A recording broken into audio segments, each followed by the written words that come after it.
Oi pessoal, esse é mais um episódio da nossa série Mitos do Hardware. E dessa vez a gente vai estar explorando o mito sobre o número de bits da placa de vídeo. Há um grande mito aí no mercado que diz que quanto mais bits a placa de vídeo tiver, mais rápida ela vai ser. Então, para a gente explicar por que isso não é verdade, a gente tem que entender o que diabos é essa quantidade de bits, né? Esse número de bits. Esse número de bits não tem nada a ver com o processador gráfico, ou seja, com a GPU da placa de vídeo. O número de bits é a quantidade de bits que são transferidos por vez entre o processador gráfico e os chips de memória, ou seja, é a largura do canal de comunicação entre o processador gráfico, a GPU, e os chips de memória. Tá? Então, o número de bits não tem a ver com o poder de processamento da GPU, não tem nada a ver. Tá? Então, isso é uma confusão também muito comum. Então, o número de bits vai ser um dos fatores que determina a largura de banda com que o processador gráfico pode comunicar, transferir dados com a memória de vídeo. Tá? Mas é só um dos fatores. O segundo fator é o clock da memória de vídeo. Né? Você multiplicando um pelo outro, você vai ter aí a largura de banda, que é a taxa de transferência máxima teórica. Tá? Só se você multiplicar um pelo outro, você vai ter o resultado em bits por segundo, né? Para ter o resultado em bytes por segundo, você tem que dividir o resultado por 8. Tá? Então é assim que se calcula a largura de banda. Você pega a quantidade de bits, né, do barramento de memória, multiplica pelo clock e divide por 8. Aí você tem a largura de banda do canal, né, de comunicação entre o chip gráfico e os chips de memória. Tá? Então, como o número de bits é só um dos fatores, o outro fator é o clock, não necessariamente você ter uma quantidade de bits maior vai significar que a largura de banda vai ser maior em comparação a uma placa de vídeo com um número menor de bits.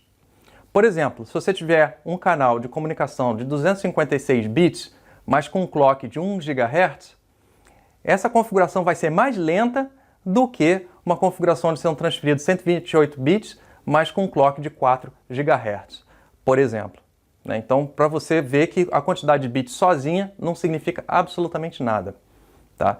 E mesmo assim, mesmo você sabendo e comparando com outras placas de vídeo a taxa de transferência máxima da memória, ou seja, a largura de banda do canal de memória, não significa que uma placa de vídeo com uma taxa de transferência de memória mais alta vai ser mais rápida do que outra placa de vídeo com uma taxa de transferência de memória menor. Né? Por quê? Você está analisando só um componente da placa de vídeo, que é a memória de vídeo.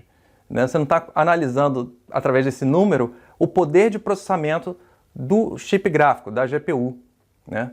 Então, só mesmo com teste de desempenho para você saber a comparação entre placas de vídeo. Né? Você analisar somente o número de bits, ou mesmo se você analisar somente a largura de banda da memória, não significa muita coisa. Né? É a mesma coisa que você pegar e comparar carros, né, apenas pelo torque, por exemplo. Né? Qual vai ser mais rápido ou qual vai ser melhor? Você não sabe, você tem que fazer uma análise mais completa. Né? Você está pegando só uma especificação, e esse é um problema muito comum que a gente vê nos nossos fóruns. As pessoas querem comparar placas de vídeo só comparando especificação. Né? E você vai acabar comparando banana com maçã, porque cada chip gráfico pode funcionar de uma maneira diferente, se eles forem de gerações diferentes, se forem de fabricantes diferentes, então vai ter mais diferença ainda, né, da maneira que eles trabalham internamente, a microarquitetura deles. Né? Então você não tem como, só comparando especificação, números, saber qual de cara, assim, qual a placa de vídeo que vai ser mais rápida. Né? Só mesmo através de teste de desempenho. Bom, eu espero que tenha ficado clara essa questão para vocês, né? Inclusive, por favor, passe adiante essa informação para melhorar, né, o mercado, especialmente brasileiro aí, onde as pessoas falam muitas coisas sem ter o conhecimento técnico e acaba passando adiante esse tipo de mito.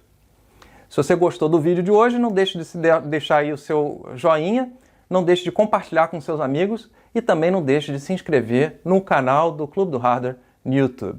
É isso aí, um grande abraço e até o próximo episódio.